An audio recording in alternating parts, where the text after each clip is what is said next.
Hello everyone, Fred here. In this installment of TPP Dynamite, I'm going to be talking about how Oliver Grayson's story in Invincible helps to answer the question of why Invincible is evil in most universes. First things first though, if you haven't already, let me encourage you to subscribe to my channel. I post film, book, and TV series reviews. I do opinion pieces on entertainment, news, and affairs. I'm also an author of adult and young adult mystery novels. I recently released a new short mystery called The Intruder. There's a link to it in my video description below, and I encourage you to check it out as well. With that in mind, and without further ado, I'm going to just jump right into it. So it's established in Invincible Season 2 by Angstrom Levy and by context clues that most Invincibles in the multiverse decide to side with Omni-Man and the Viltrumites in conquering the planet Earth. Basically, the Mark Grayson, who is the main character of Invincible, is either the only one or one of very few who do not ultimately join Omni-Man's side. And there's been plenty of fan speculation regarding how and why that is, especially since no direct answers are provided in the show, and only a few are provided in the comics. Nevertheless, I think Oliver Grayson's story from Invincible Season 3 provides a pretty solid indication as to why many, if not most, Mark Graysons in the multiverse turn evil, and a few fans have already speculated on this particular potential reason before, and on watching Oliver's arc in Season 3, I'm leaning towards agreeing with them, but either way, that reason is the age at which Mark developed his Viltrumite powers. Oliver is, of course, Mark's paternal half-brother who was born on the planet Thraxa, but is, as of Season 3, being raised on planet Earth by Mark and his mother, Debbie. Oliver, because of his Thraxan heritage, developed at a much faster rate than Mark and got his Viltrumite powers when he was basically a small boy at the relative age of probably 6 or 8 by a human lifespan. And as soon as he gets his powers, he starts spamming them, despite how Debbie and Mark tell him not to. He insists on becoming a superhero like Mark, but doing so on his own terms and not listening to anyone but himself. He revels in killing weaker opponents. Then, when he realizes just how weak humans and even most meta-humans are on Earth, he straight up says that he agrees with Omni-Man's logic that human life is meaningless because of how fragile and short it is when compared to the lives of Viltrumites. And it essentially takes Mark and Debbie to talk Oliver down from that sociopathic ledge by reminding Oliver that he loves Debbie, who is a human, and doesn't see her life as meaningless. By informing Oliver that other people on Earth have feelings for each other, just like Oliver does for Debbie, that every sentient person on Earth means something to other sentient people on Earth, and that all sentient life is thus very precious, despite that it might not endure as long or be as difficult to take as the sentient lives of Viltrumites.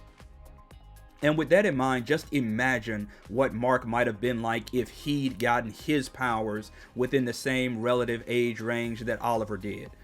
You've got to recall that Mark was an unexpectedly late bloomer in Invincible. He didn't get his powers until he was an older teenager. Omni-Man thought it should have happened sooner for someone of Viltrumite heritage, and both Omni-Man and Debbie had begun to doubt that it would ever happen because of how long it took to happen.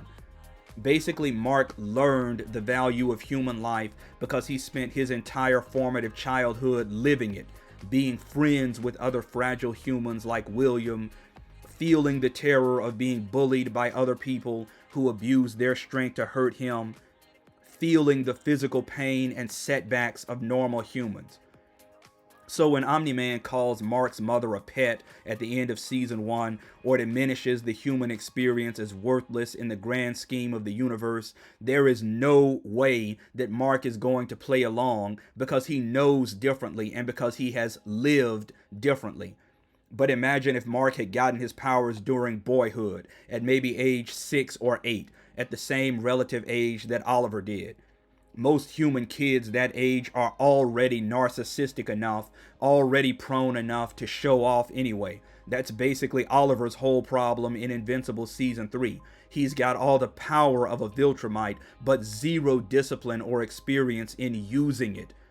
And there's a good chance that Mark's having that sort of power at such an early age would have ruined him in the same way that it did Oliver in the beginning, preventing him from learning or even wanting to learn the value of human life in any meaningful way. Then, of course, you've got to consider Omni-Man. If Mark had gotten his powers at such an early age, Omni-Man would have immediately accelerated his plans to conquer Earth and would have immediately gone to work in training Mark to be his second. Omni-Man would have probably seized immediately on Mark's childish, narcissistic, show-off tendencies, manipulating and fashioning those tendencies until Mark came to see human life as fragile, fleeting, and ultimately meaningless, just like Omni-Man himself did. Omni-Man would have worked on Mark until Mark came to see himself, and by extension Viltrumites, as superior to humans and even most meta-humans on Earth.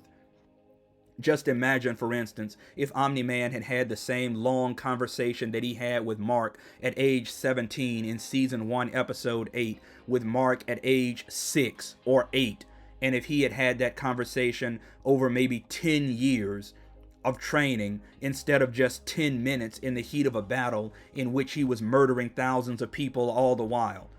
Just imagine if Omni-Man had, instead of directly telling Mark at age 17 that Debbie was a pet, indirectly communicated that to Mark over 10 years, beginning when Mark was a small and impressionable child, tacitly teaching Mark by example that all humans, even his mom, are an inferior race to be dominated, killed, or just used for breeding to produce more hybrids like Mark, who could help replenish the Viltrumites' dwindling numbers. Just look at Oliver and his story in Invincible Season 3 and imagine if Mark had been in Oliver's place with Omni-Man in Mark's place as his mentor. Imagine if Mark had not been a late bloomer in getting his Viltrumite powers and had instead gotten them when he was supposed to, or at least when Omni-Man predicted that he was supposed to. It gives you a pretty solid idea of how most of those other Marks in all those other universes could have grown up to become just as twisted as they were shown to be, especially if they were not late bloomers and anomalous late bloomers like Mark was in the main Invincible timeline. Of course, I've heard a few other solid reasons from fans regarding why most of the other Marks are evil, and I think the comics provided explanations for a few more, like how Adam Eve was hurt or killed in some universes, and how that made some Marks break bad, or how Omni-Man was just more convincing in some universes, or how Debbie was less present in Mark's life in some universes, or even how Mark was just a born jerk in some universes. But I still feel like the powers explanation is probably the most solid for why so many Marks so consistently went bad, given how it's established that Mark in the main Invincible universe was an anomalous late bloomer. And given, like I've already said, the example of Oliver in Season 3. But as always, that's just my opinion. Time for you to share yours. Sound off in the comments below to tell me what you think. Do you agree with me? Do you disagree? Are your feelings more complex? Meanwhile, if you liked this video and made it this far, don't forget to leave a like, click subscribe, ring that bell, and hey, follow me on social media as well. So long.